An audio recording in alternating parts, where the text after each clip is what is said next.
This episode of Tech Tuesday was brought to you in part by Latency. Click the link below to level up your success. Alright, so you've picked out all the components that you need for your awesome gaming PC that you're making, and now you're on to the last part, or at least what's usually the last part, and that's picking out a case. Now, what do you need to look for whenever you're getting a case? Does it actually matter? Is it only cosmetic? I mean, what exactly does the case do anyways besides hold my awesome RGB lights? Well, stay tuned because we're going to talk about it. Oh, of course, obviously, your case is more than just cosmetic effect, right? I mean, those fans actually do something. They're not simply there just to look cool, right? No, of course not. So here's a little graphic right here that kind of explains, the direction of the airflow. It makes a lot of sense, especially if you know how airflow works in general. Hot air rises, cold air sinks. So it just makes sense that you're going to want to push the hot air out of the top of the case while you're pulling in cooler air in the front and the bottom. All the hot air is going out the top and out the back. Makes a lot of sense, right? Now, obviously, not all cases have this many fans in them, especially smaller ones. You might only have one in the top, one in the back, and in that case, then you're most likely going to be pulling in cooler from the back and then pushing the hot air out through the top. This is why whenever you're looking at a case, you have to bear in mind that the bigger the case is and the more fans you can fit in there, the more airflow you have going through the case. Some people also will use liquid-cooled PCs, and now one thing to bear in mind is you can liquid-cool your CPU and even your GPU, but you're still going to need fans on the case. Otherwise, it's just going to get hot inside that case. Something that a lot of people don't seem to realize for some reason is it doesn't just make the heat go away. You're moving the heat. You're displacing the heat elsewhere. That's why if you put a PC in your room, you're going to notice that room is going to start to get hotter because all the components start generating heat, and then all that the airflow is doing is pulling the heat off of that component so it stays cool. And now you probably won't really notice this in terms of just a gaming PC making a room a lot hotter, unless you're gaming for like hours and hours on end. But if you're in like a really small area, you will notice that the entire room is going to start to get hotter. And if you're pulling in hot air to cool hot components, it's really not going to work out that well. So not only do you need to take into effect the cooling of the PC case itself, but you also need to bear in mind that you need decent airflow in the room that you're going to be in. Then there's also the matter of making sure that all of your components are going to fit in this case. Obviously, a full-size motherboard isn't going to fit in a micro ATX case. I've done a video in the past kind of explaining the different sizes of motherboards. I do believe it was a YouTube short, so we'll go over that real quick now. Here's a graphic that I found that kind of shows, the diagram of what you need to look for whenever you're getting the different motherboard sizes. Now, bear in mind that a mini ATX generally will fit in a full-size case, but obviously an extended ATX case, you're not going to be able to cram in a mini ATX case.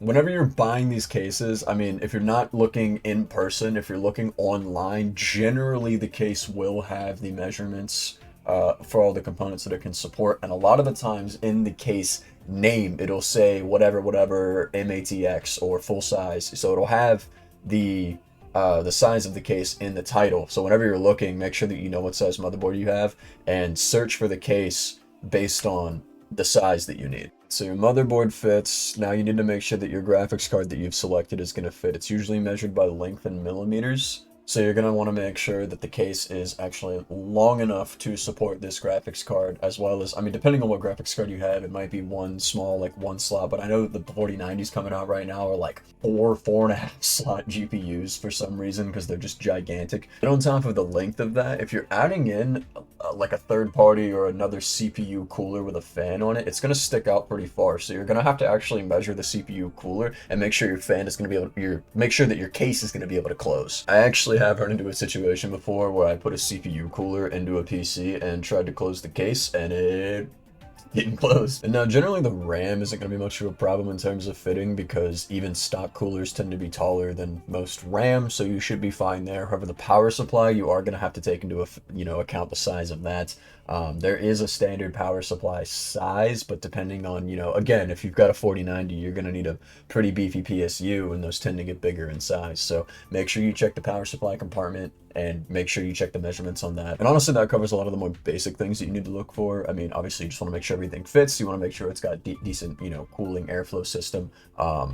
Bear in mind that if you're installing your own fans, like if your case didn't come with fans, that does mean that the direction that you put the fans in does in fact matter. Because, you know, if you put them in one way, it's going to have the airflow coming in versus going out. So just make sure that they're all pointed the right direction. All right, so now we're getting into the real fun stuff. I built a great deal of computers, and there are a couple of things that I really get aggravated at, and certain things that will actually stop me from wanting to buy certain brands. For example, one of the biggest things that gets me is these PCIe slot covers. I don't understand why some companies have them permanently attached. Like most cases these days, they're removable with a screw. You can take them out, you can add them back in. If you're swapping components around, you can do whatever you need to do. But for some reason, I've bought some cases before where they're like welded on there. So the first step you have to do is figure out where the motherboard's going to sit, but don't install it yet. Then figure out where the graphics card is going to fit. If you have any other PCIe cards that are going to go in there, like a Wi-Fi card, Bluetooth card, something like that, or even a capture card, you know, anything of that nature, you've got to make sure that you take out whatever PCIe covers are in there. And if you take out the wrong one, then it's just going to be open, which doesn't really hurt anything, but like I'm a little OCD when it comes to that stuff, so it bothers me. Then let's talk about cable management and certain pathways that you can take when wiring your cables up. A lot of cases these days not only have, you know, they have on the back side, that back cover comes off, that's where most of your wiring's gonna go, but you don't want to just like cram it in there willy-nilly. I mean, you can, but again, little OCD, I don't like that. If I ever need to go make changes, I like to know what wire is what, where it's going. So a lot of times people will use zip ties to hold them in place, and I think that this is kind of silly because zip ties are kind of permanent.